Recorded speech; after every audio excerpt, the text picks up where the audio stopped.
하나님의 말씀 함께 봅니다. 구약성경 욥기 19장 1절부터 29절까지의 말씀, 저와 함께 교독합니다. 욥기 19장 1절부터 29절까지 제가 1절을 먼저 읽겠습니다. 욥이 대답하여 이르되 너희가 내 마음을 괴롭히며 말로 나를 짓부수기를 어느 때까지 하겠느냐?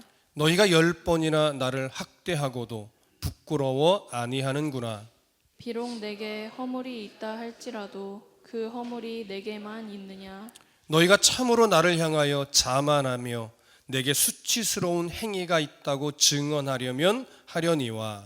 하나님이 나를 억울하게 하시고 자기 그물로 나를 애워싸신 줄을 알아야 할지니라. 내가 폭행을 당한다고 부르짖으나 응답이 없고 도움을 간구하였으나 정의가 없구나. 그가 내 길을 막아 지나가지 못하게 하시고 내 앞길에 어둠을 두셨으며 나의 영광을 거두어 가시며 나의 관모를 머리에서 벗기시고 사면으로 나를 헐으시니 나는 죽었구나. 내 희망을 나무 뽑듯 뽑으시고 나를 향하여 진노하시고 원수같이 보시는구나. 그 군대가 일제히 나와서 길을 도두고 나를 치며 내 장막을 둘러 진을 쳤구나. 나의 형제들이 나를 멀리 떠나게 하시니 나를 아는 모든 사람이 내게 낯선 사람이 되었구나. 내 친척은 나를 버렸으며 가까운 친지들은 나를 잊었구나. 내 집에 머물러 사는 자와 내 여종들은 나를 낯선 사람으로 여기니 내가 그들 앞에서 타국 사람이 되었구나. 내가 내 종을 불러도 대답하지 아니하니 내 입으로 그에게 간청하여야 하겠구나. 내 아내도 내 숨결을 싫어하며 내 허리의 자식들도 나를 가련하게 여기는구나.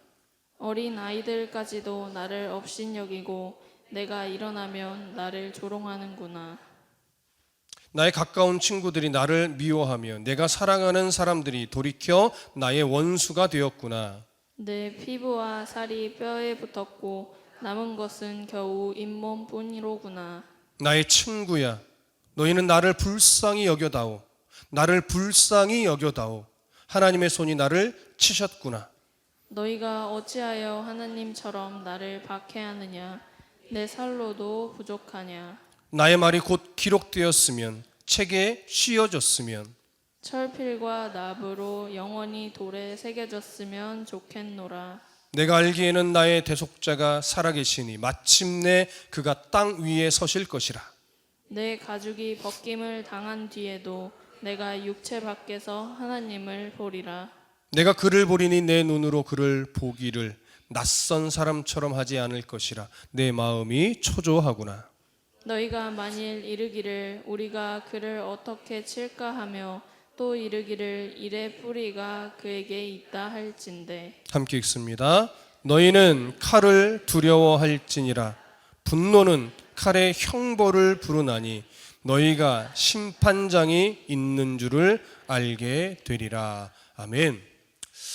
빌닷의 두 번째 공격은 신념이 종교화되고 신념이 신학화되어서 욥을 향한 단호한 심판의 선언이었습니다.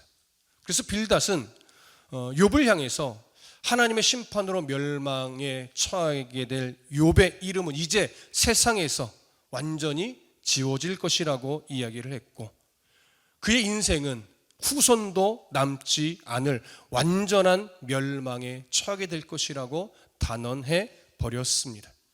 이것이 바로 신념이 종교화되고 신념이 신학화된 결과적 모습이었습니다. 그렇기 때문에 빌닷의 지금 이러한 모습들은 사실은 하나님과 상관없는 종교인의 모습에 불과했습니다. 어쩌면 우리들도 이 세상을 살아가는 동안 자칫 나의 신념이 종교화되고 나의 신념이 신학화되면서 어쩌면 하나님과 상관없는 종교인, 교회는 나가고 어떤 직분은 있고 기독교인이라고 말은 할지 모르겠으나 실제적 내용에 있어서는 하나님과 상관없는 그저 교회에 다니는 종교인의 모습을 가질 수도 있습니다. 그래서 우리는 늘 영적인 긴장감을 가지고 하나님 말씀 앞에 나를 세우는 성도가 돼야지, 나의 신념을 종교화해서 그냥 하나님은 이런 분 이렇게 내가 단언해버리는, 그래서 하나님을 나의 신념에 가두는 이런 일들은 하지 않아야 할 것입니다. 이러한 빌닷의 공격에 오늘 이제 욥이 또 반응합니다. 자, 1절부터 4절까지 우리 다시 한번 읽겠습니다. 시작. 욥이 대답하여 이르되 너희가 내 마음을 괴롭히며 말로 나를 짓부수기를 어느 때까지 하겠느냐. 너희가 10번이나 나를 학대하고도 부끄러워 아니하는구나. 비록 내게 허물이 있다 할지라도 그 허물이 내게만 있느냐. 자, 욥은 현재 육체적인 고통이 매우 심각했습니다. 이런 욥의 마음을 더 고통스럽게 하는 것은 욥의 마음을 전혀 헤아리지 않고 무조건 공격하고 정죄만 하는 친구들의 말이었습니다. 사실 친구들은 욥과 같은 이 억울한 고난에 처해 본 적이 없어요. 그럼에도 불구하고 말로 무엇이라고 말하냐면 마치 욥의 고난을 자기들도 겪어본 것인 양, 자기들이 그 고난의 깊이를 다 아는 양 욥을 비난하고 그저 죄인으로 단정하기를 멈추지 않았습니다. 그래서 욥은 친구들에게 이렇게 말하죠. 너희가 10번이나 나를 학대하고도 부끄러워하지 아니하는구나. 여기서 10번이라는 표현은 아닌데 이것은 횟수적으로 10번을 의미하는 것이 아닙니다. 당시 문화 속에서 이 10번이라는 표현은요, 산술적인 횟수가 아니라 자주, 많이, 반복해서 했다는 의미가 돼요. 그래서 친구들은 번갈아 가면서 근거 없는 논리를 가지고 욥을 공격하기를 멈추지 않고 계속 반복해서 욥을 정죄하고 판단하고 죄인으로 규정하는 이런 일들을 서슴없이 했음을 지금 강조하고 있는 겁니다. 그래서 욥이 아주 단호하게 친구들에게 말해요. 비록 내게 허물이 있다 할지라도 그 허물이 내게만 있느냐. 해석하기 약간 히브리어 원문으로 보면 해석하기가 조금 까다로워요. 왜냐하면 두 가지 의미의 가능성이 있습니다. 첫 번째는요, 지금 본문에서 우리에게 보여주는 것처럼 이런 거죠. 나만 잘못 있어? 너희들도 잘못하잖아. 나만 죄가 있어? 너희들도 죄가 있잖아. 이런 식의 느낌으로도 우리 해석이 가능해요. 그런데 사실 본문의 어떤 흘러가는 흐름이나 욥의 심정을 보면 그렇게 해석하기보다는 너희들이 말한 대로 정말 내가 무슨 죄를 지었다 생각하자. 그렇다면 그것이 그 죄의 문제가 나의 문제이지 너희들과는 아무 상관이 없지 않냐. 이런 의미의 말이에요. 그래서 욥이요, 실제로 잘못이 있어서 하나님께 재앙을 받는 것이라고 쳐도 친구들에게 피해를 준 적이 없단 말이에요. 그런데 이 친구들은요, 욥 때문에 자신들이 무슨 피해라도 입은 것처럼 욥을 지금 공격하고 있는 거예요. 그렇기 때문에 욥의 입장에서 볼 때 친구들의 욥을 향한 친구들의 정죄나 공격은 정당화될 수 없는 겁니다. 그래서 이런 심정으로 이제 욥이 친구들에게 또 말을 이어가는데 우리가 5절과 6절을 또 이어서 봅니다. 5절과 6절 함께 읽습니다. 시작.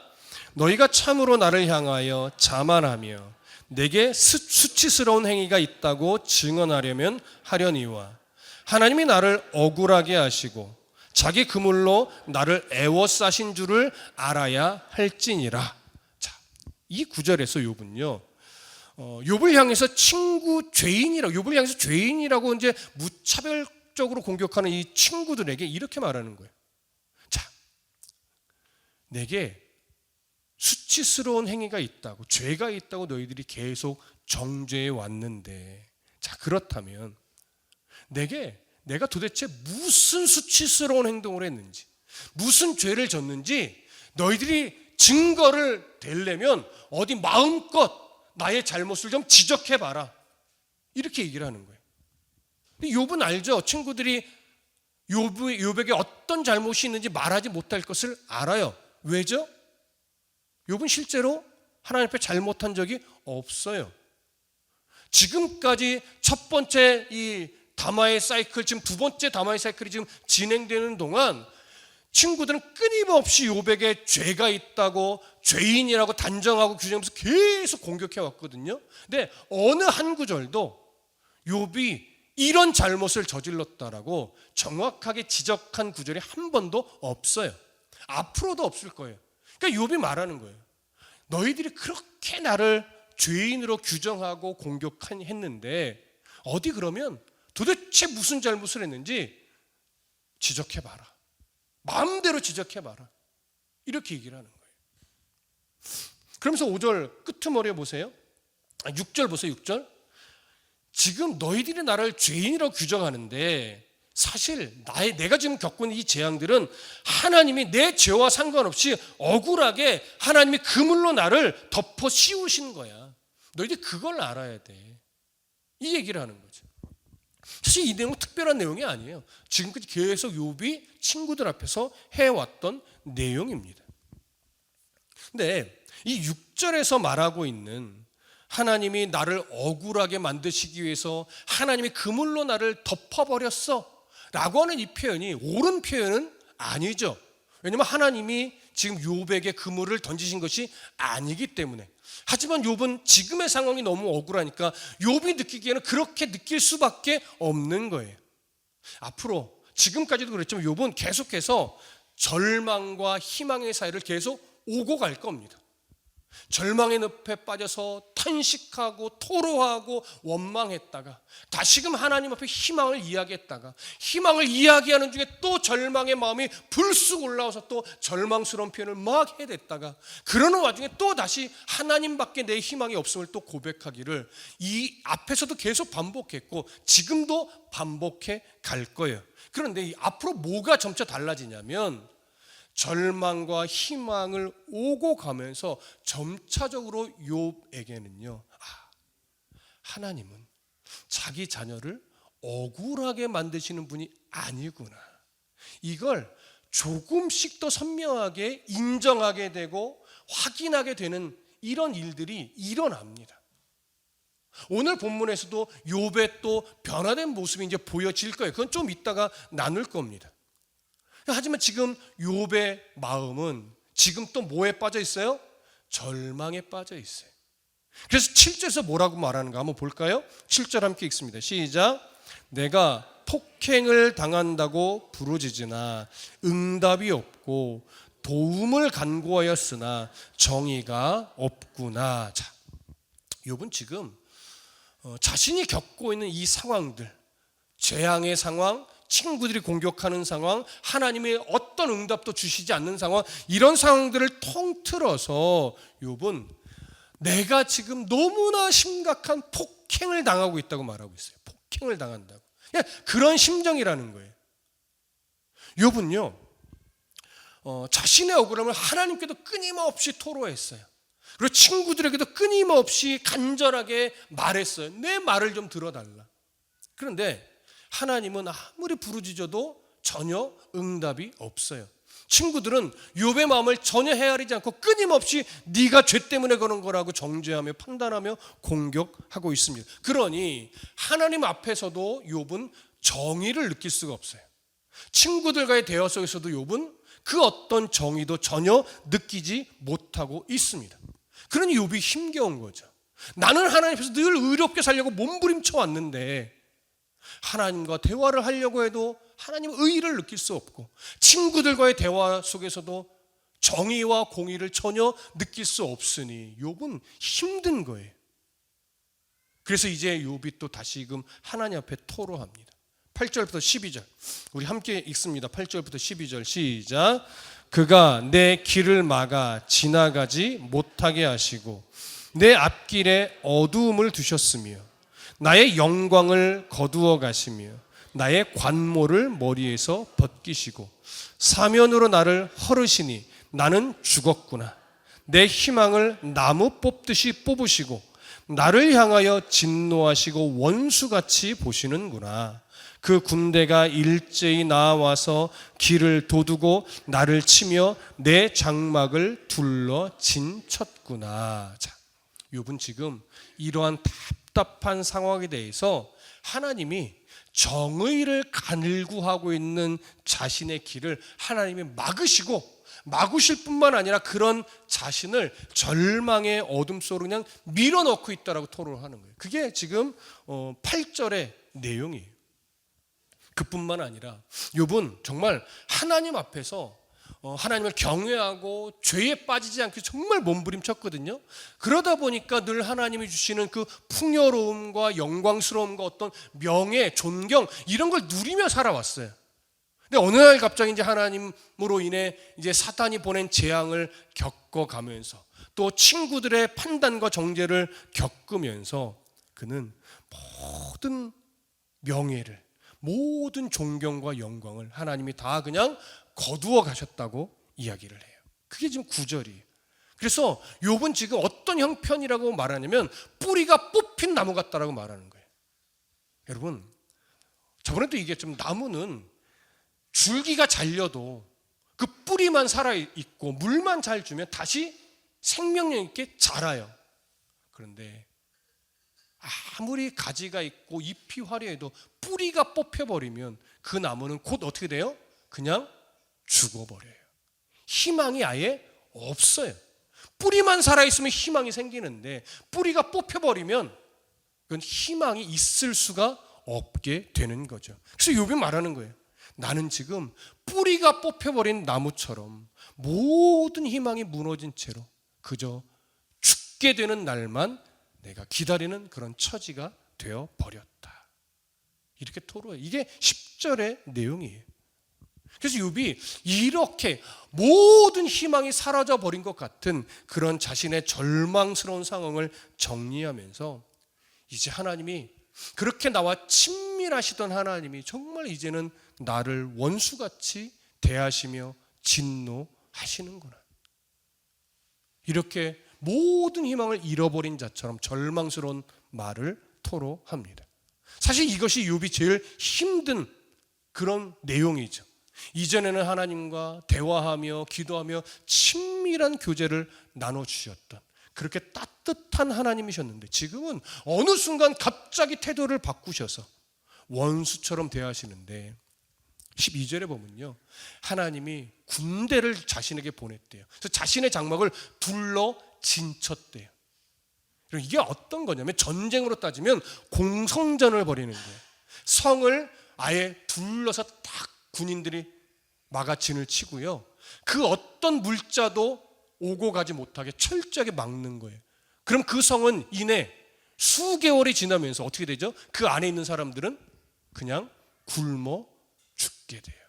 그래서 욥은 말하는 거예요. 하나님이 이제 나를 원수처럼 대하실 뿐만 아니라 군대를 보내어 나의 장막을 둘러 진치면서 나를 이제 말려 죽이시는구나. 이렇게 자신의 상황을 토로하는 거예요. 자, 이제 욥기의 전체적인 내용에서요, 가장 애처롭고 가련한 내용을 볼 겁니다. 자, 13절부터 22절까지 13절부터 22절까지 우리 다시 한번 읽습니다. 제가 13절 읽을게요. 나의 형제들이 나를 멀리 떠나게 하시니 나를 아는 모든 사람이 내게 낯선 사람이 되었구나.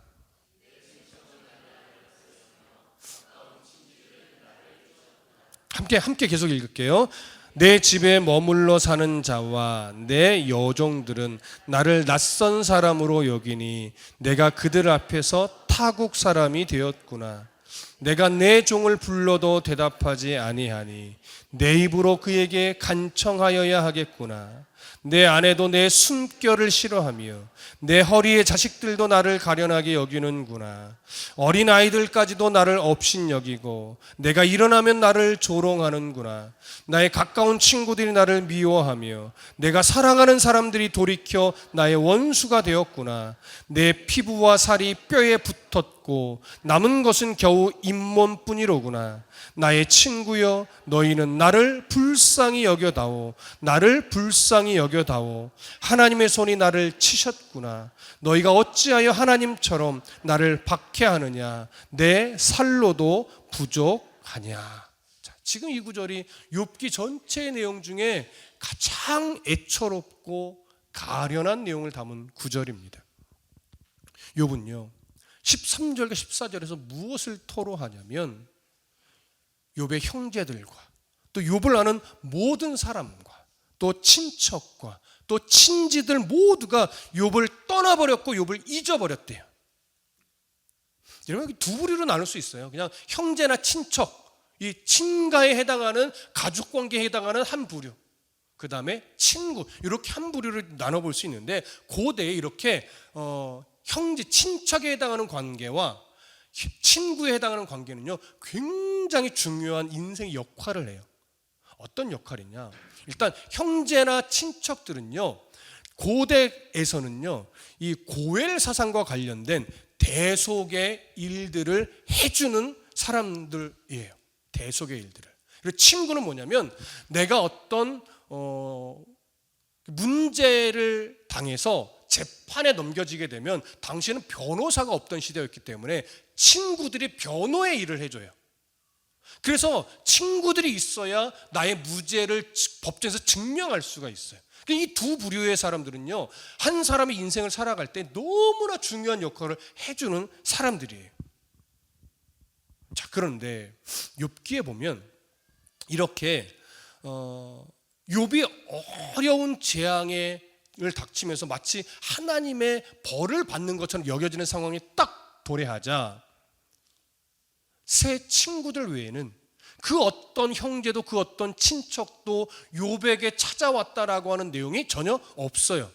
물론 찾아왔는데 기록을 안 했을 수도 있어요. 그런데 보편적으로는요 이 상황들을 설명하는 대부분의 학자들은 형제나 친구들은 아예 욥을 찾아오지 않았을 것이다.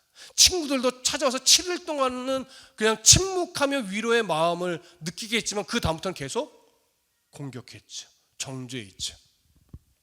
그래서 욥을 왜 친구들이 그리고 형제나 친척들이 왜 욥을 가까이 하지 않았는가? 이전에도 잠깐 언급을 했었는데 욥을 함부로 가까이 했다가는 욥에게 임했던 하나님의 저주가 자신들에도 임하게 될까 두려워서 아예 욥을 가까이 하지 않은 것으로 봅니다. 이처럼 고대에는요 신의 저주, 하나님의 저주는 엄청난 공포였어요. 그래서 형제들이, 친구들이, 친지들이, 친척들이 욥을 가까이 하지 않습니다. 떠나버렸습니다. 그러니까 욥의 입장에서 얼마나 슬픈 일이에요. 좀 더 볼까요? 15절 16절 이렇게 돼 있죠. 내 집에 머물러 사는 자 누구겠습니까? 거의 종들이에요. 그리고 내 여종들은 나를 낯선 사람으로 여기니 내가 그들 앞에서 타국 사람이 되었구나. 내가 내 종들을 불러도 대답하지 아니하니 내 입으로 그들에게 간청하여야 하겠구나. 여러분 이게 말도 안 되는 상황인 거 아시죠?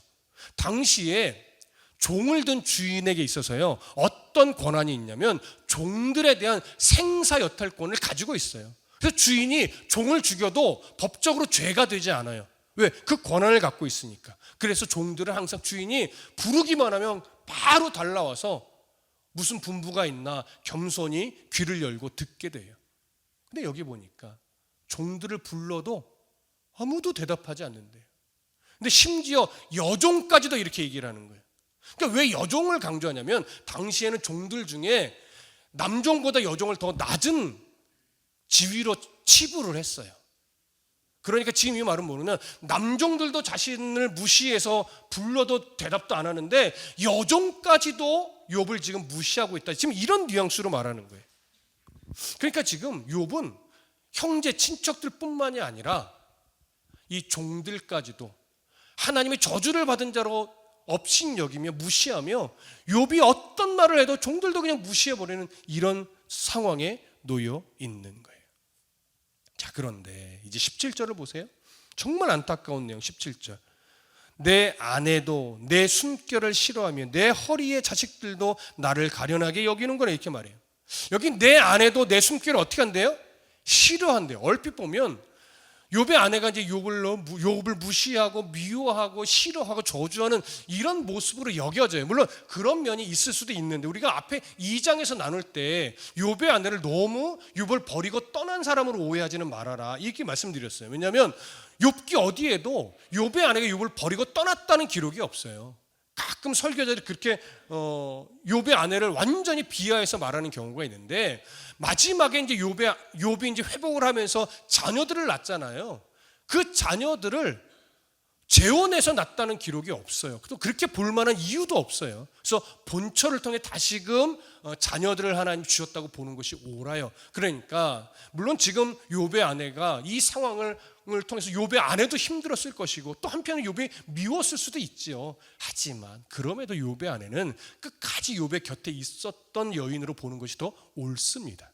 그렇기 때문에 여기서요, 욥의 아내가 욥을 미워해서 가까이다, 욥 너무 미워, 싫어, 그래서 옆에도 안 가려고 하는 이런 느낌보다는, 여기 숨결로 번역된 히브리 단어는요, 어떤 의미의 단어냐면 냄새, 우리가 싫어하는 냄새로 번역을 해야 돼요. 그럼 어떤 냄새겠습니까?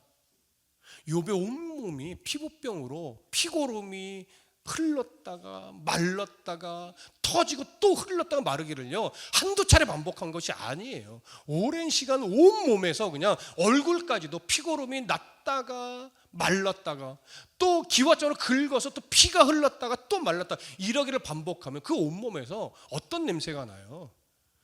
정말 상상 못할 냄새가 나죠. 어떻게 보면 죽어가는 냄새라고 표현할 수 있을 정도의 냄새가 나요.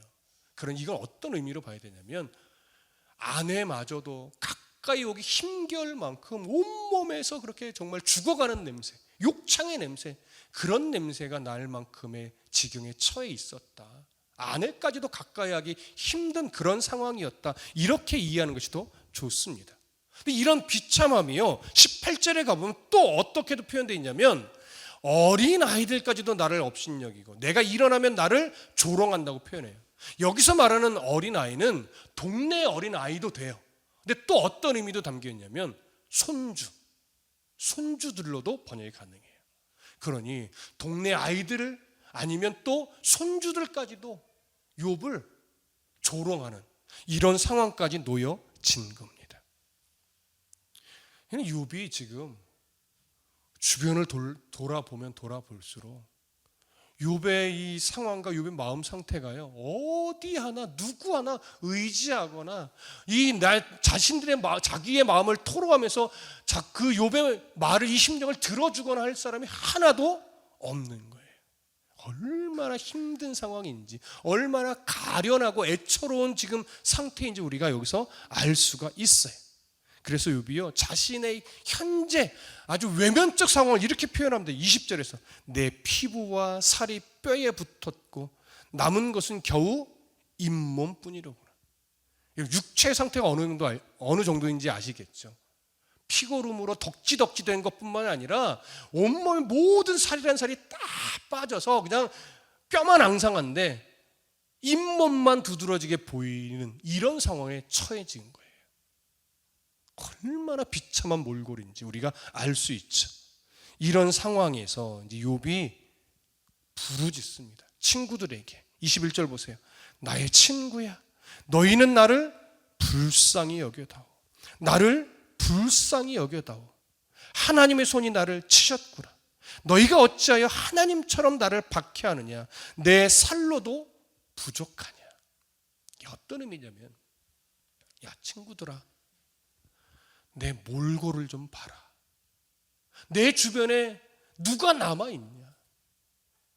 그러니 이제는 좀 나를 정죄하고 판단하고 공격하는 것 좀 멈추고 나를 불쌍히 여겨서 내 말 좀 들어다오. 정답을 말하려고 하지 말고 그저 좀 위로 좀 해다오. 2번이나 반복해요. 지금 이 상황은 하나님이 나를 치셔서 내가 억울하게 고통받는 상황이야. 너희들이 그걸 봐줘야지. 그걸 보지 않고 마치 너희들이 하나님이나 됐냐 끝까지 나를 그렇게 공격하는 거 옳지 않다. 제발 내 말 좀 들어다오. 제발 내 마음 좀 헤아려다오. 여러분, 욥이 힘이 다 빠져있는 욥이, 피골이 상접한 욥이 도대체 어떤 음성으로 이렇게 말했을까요? 지금 제가 표현한 것처럼 조금 힘이라도 좀 붙어있는 그런 목소리 톤은 아닐 거예요. 정말로 말 한마디 하기도 힘겨운 그런 상태에서 온몸에 그저 남아있지도 않은 그 힘을 다 끌어모아서 친구들에게 하소연하듯이 쉰 목소리로, 죽어가는 목소리로 말하지 않았을까요? 이런 욥의 육체적인 상태와 마음의 상태를 우리가 보실 수 있어야 합니다. 이렇게 자신의 이 예초로운 심정을 토로한 다음에 우리 23절, 22절 함께 읽습니다. 23절, 22절 시작. 나의 말이 곧 기록되었으면 책에 씌어졌으면 철필과 납으로 영원히 돌에 새겨졌으면 좋겠노라. 자, 어떤 의미의 표현이냐면 욥은 지금 모든 사람에게 버림받았고 모든 사람에게 거부당했고 모든 사람에게 잊혀진 사람이에요. 하지만 그럼에도 여전히 욥은 억울해요. 그래서 하나님 앞에서 자신의 의로움이 증명되어지기를 여전히 바라고 있어요.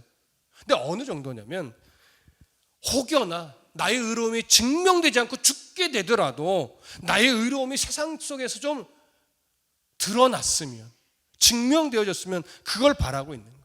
그래서 욥이요, 이 자신의 답답한 심정, 자신의 억울한 심정, 자신의 그 의로움이 영원히 지워지지 않는 그 필기도구를 써서 아예 돌에 새겨졌으면 좋겠다고 하는 거예요. 그렇게만 된다면 후대 사람들이라도 욥의 무죄함을 알아줄 수 있겠지, 이런 소망으로 철필과 납으로 돌에 이 자신의 마음이 새겨졌으면 좋겠다, 이렇게 지금 말하는 거예요. 자, 이런 자신의 의로움이 제발 좀 드러나기를 소망하면서 이제 욥에게 있어서 너무나 중요한 표현을 봅니다. 25절부터 27절 다 같이 읽습니다. 25절부터 27절 시작. 내가 알기에는 나의 대속자가 살아계시니 마침내 그가 땅 위에 서실 것이라. 내 가죽이 벗김을 당한 뒤에도 내가 육체 밖에서 하나님을 보리라. 내가 그를 보리니 내 눈으로 그를 보기를 낯선 사람처럼 하지 않을 것이라. 내 마음이 초조하구나. 자, 이제 이 욥의 고백 중에 정말 중요한 고백인데, 나의 대속자가 살아계신, 이렇게 말하죠. 여기 대속자로 번역된 히브리어가 고엘이에요. 고엘. 자, 고엘은 어떤 의미냐? 대신 대속해주는, 대신 구원해주는, 이런 의미가 담겨있는 표현인데, 우리가 여러 차례 구약성경 강의할 때 나누어서 기억하시겠지만 고엘 사상에 입각한 유대의 세 가지 대표적인 문화가 있어요. 첫 번째는 동해보복법, 두 번째는 계대결혼법, 세 번째는 기업 물을 자의 법이 있어요. 그러면 동해보복법은 뭐냐? 형제가 또는 친척이 억울한 죽음을 맞이했을 때 그 원수를 찾아가서 대신 생명으로 갚아주는 거예요. 죽여주는 거죠. 이것이 동해보복법이에요. 계대결혼법은 뭐예요? 형제가 아들 없이 죽었어요. 그러면 대신 그 가장 가까운 형제가요, 그 형수에게와 동침을 해서 씨를 주는 거예요. 그래서 아들을 낳게 도와주는 거예요. 그럼 그 아들로 인해서 형수가 불행한 삶을 살지 않게 도와주는 거죠. 기업 물을 자는 뭡니까? 원래 하나님 주신 땅은 팔면 안 돼요. 팔 수 없어요. 근데 너무나 힘겨운 상황에 놓여져 있으면 원치 않게 자신의 기업을 팔게 되는 상황이 생기거든요. 그럴 때 형제나 친척이요, 대신 그 땅의 값을 치러줌으로 그 땅의 기업을 다시 원주인에게 돌아갈 수 있게 해주는 그런 법이에요. 다 어떤 느낌이에요? 대신 대속해 주는 거예요. 대신 갚아 주는 거예요. 그래서 이 사람이 불행한 삶을 살지 않도록 도와주는 거죠. 이게 고엘이에요. 이게 대속자예요. 그래서 욥은요, 이 절망의 상황에 처하면서 그가 지금에 와서 하나님 앞에 다시금 고백하는 거예요. 나의 형제도 친척도, 고엘 사상, 대속의 이 책임이 있는 형제도 친척도 나를 다 떠나버렸다. 이 상황에 놓여보니 이제 나의 대속자가 되어주실 분은 유일하게 누구만 남아있다는 고백이에요? 하나님만 남아있다는 고백이에요. 그래서 나의 대속자가 살아계시니, 이런 표현하는 거예요. 대속자의 역할을 해줄 모든 형제 친척은 나를 버리고 떠났지만 여전히 하나님은 나의 대속자가 되어주실 것이다, 이런 소망을 이야기하는 거죠. 절망의 끄트머리에 선 욥이 그걸 선언하는 거예요. 하나님만이 나의 고엘입니다. 하나님만이 나의 대속자입니다. 하나님만이 나의 구원자입니다. 사실 이 비슷한 고백은 앞에서도 했었어요. 욥기 9장 33절에 보면 우리 사이에 손을 얹을 판결자도 없구나 라고 하면서 사실은 나 자신의 문제를 해결해 줄 대속자에 대한 갈망을 표현했었죠. 욥기 16장 19절에도 보면 지금 나의 증인이 하늘에 계시고 나의 중보자가 높은 데 계시니라 하면서 하나님만이 자신의 중보자가 되어 주실 수 있음을 또 토로했죠. 그리고 지금 19장 25절에 와서는 내가 알기에는 나의 대속자가 살아 계시니라고 하면서 결국 하나님이 나의 대속자가, 이 억울함을 풀어줄 대속자가 되어 주실 것이라고 소망을 지금 토로한 거예요. 결국 이 대속자는 하나님이죠. 궁극적으로는 이 대속자가 누구예요? 신약시대로 넘어와서는 바로 예수 그리스도가 되는 겁니다. 그래서 이 고해를 언급한, 대속자의 소망을 언급한 욥은 자신이 살아있는 동안 대속자이신 하나님을 혹시나 보지 못하고 죽는다면 내가 죽어서라도, 죽은 이후라도 대속자이신 하나님을 나는 볼 것이다, 이렇게 말해요. 이것이 26절이에요. 26절에 이렇게 말하잖아요. 내 가죽이 벗김을 당한 뒤에도 내가 육체 밖에서 하나님을 보리라.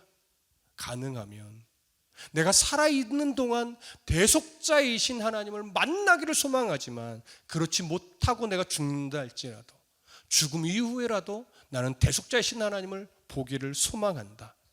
이렇게 지금 자신의 마음을 고백하는 거예요. 그러면서 27절에 보면 내가 그를 보리니 내 눈으로 그를 보기를 낯선 사람처럼 하지 않을 것이라.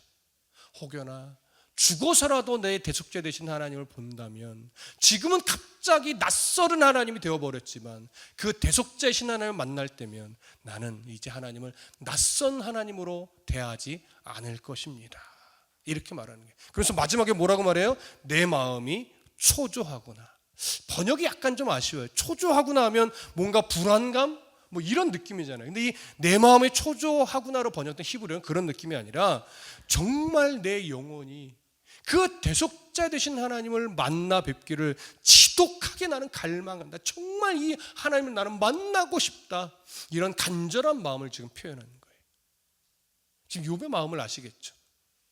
지금 만나길 원하지만 난 죽어서라도 대속자 되신 하나님을 정말 만나기를 소망한다. 난 갈망한다. 이 마음을 지금 표현하는 거예요. 자, 마지막 28절 29절 봅니다. 자, 시작.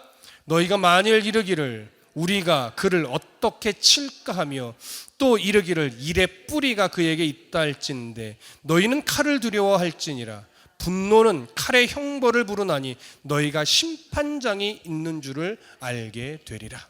이 두 구절은요, 쉽게 얘기하면 욥을 계속해서 정죄하는 친구들에게 야, 하나님이 나의 대속자가 되어주실 거야. 그러니 계속해서 나를 공격하지 말아라. 그러다가 너희들 나의 대속자 되신 하나님 앞에 심판을 받을 수도 있어. 그러니 지금이라도 마음을 돌이켜서 나를 정죄하지 말고 내 말을 잘 헤아려서 좀 들어줘라. 이 얘기를 하는 거예요. 여러분, 지금까지 이 내용이 빌닷의 두 번째 공격을 들은 욥의 반응입니다.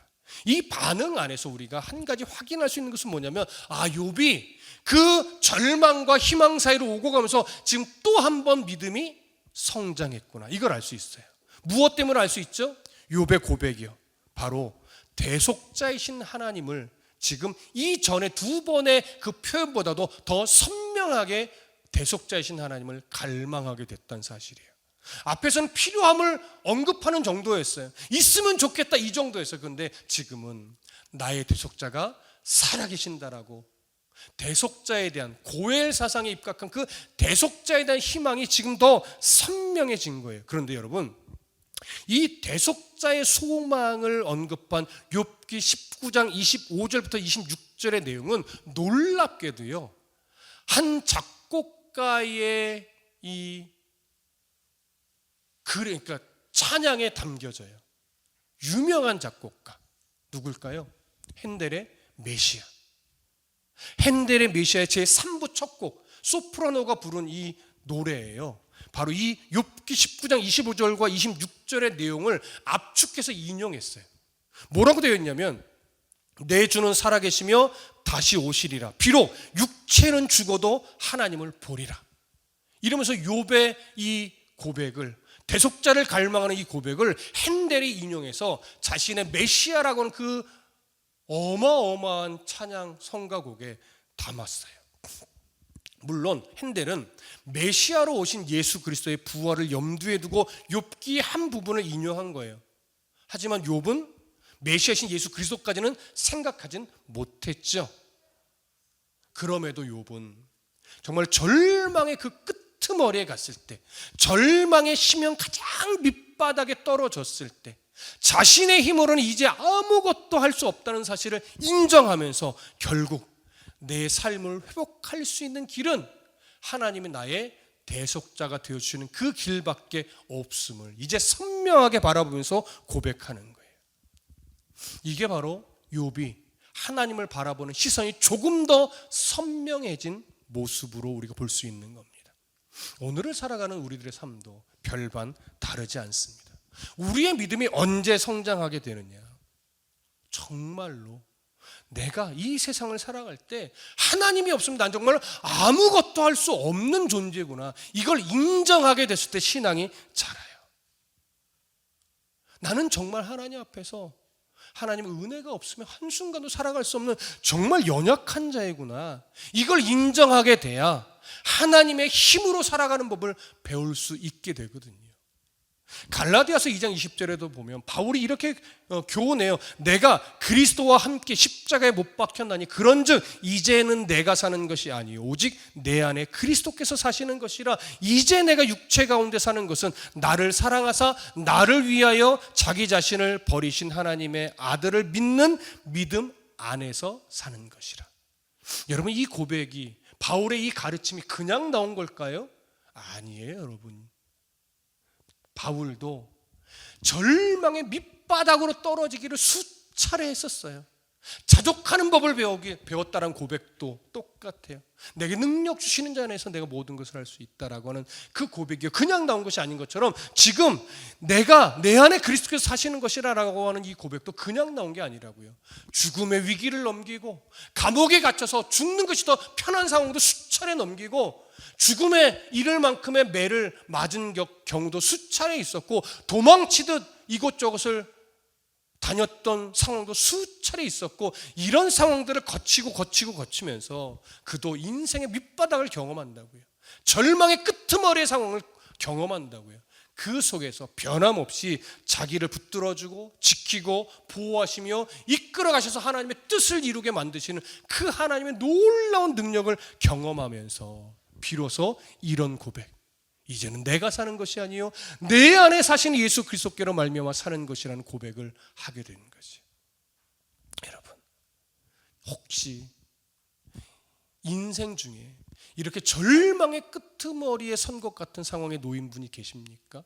청년들도 장년들도 인생은 누구도 예측할 수 없는 상황에 몰리죠.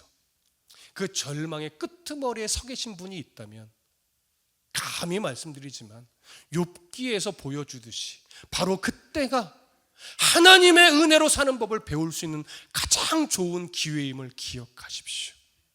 그러니 절망의 끄트머리에서 바울처럼 하나님, 나는 이제 하나님이 없으면 살 수 없는 존재이오니 하나님과 동행하는 법을 지금 이 순간 배우게 도와주시고, 내 안에 사시는 그리스도께로 말미암아 산다는 것이 무엇인지 하나님, 내가 이제는 좀 배우게 하셔서 절망에 허우적대는 인생이 아니라 절망 속에서 하나님을 붙잡고 다시금 일어서는 그런 성도의 삶이 될 수 있게 도와주십시오. 이렇게 간구하며 힘을 내시기를 부탁드립니다. 그리고 절망의 끄트머리에서 하나님으로 말미암아 살아가는 법을 이미 배워오신 우리 어른 성도님들은 바로 이것이 인생이야 라고 하면서 이 신앙의 후배들 자녀들에게 본을 보이며 정말 깊은 사랑의 마음으로 가르칠 수 있는 그런 은혜가 있기를 소망합니다. 절망의 끄트머리에서 대속자 되신 은혜의 하나님을 만나는 것이 정말 가장 복된 인생임을 꼭 기억하시고 오늘도 내일도 우리의 대속자 되신 예수 그리스도의 은혜로 말미암아 여전히 기쁨과 감사로 살아낼 수 있는 은혜가 있기를 간절히 소망하고 축복합니다.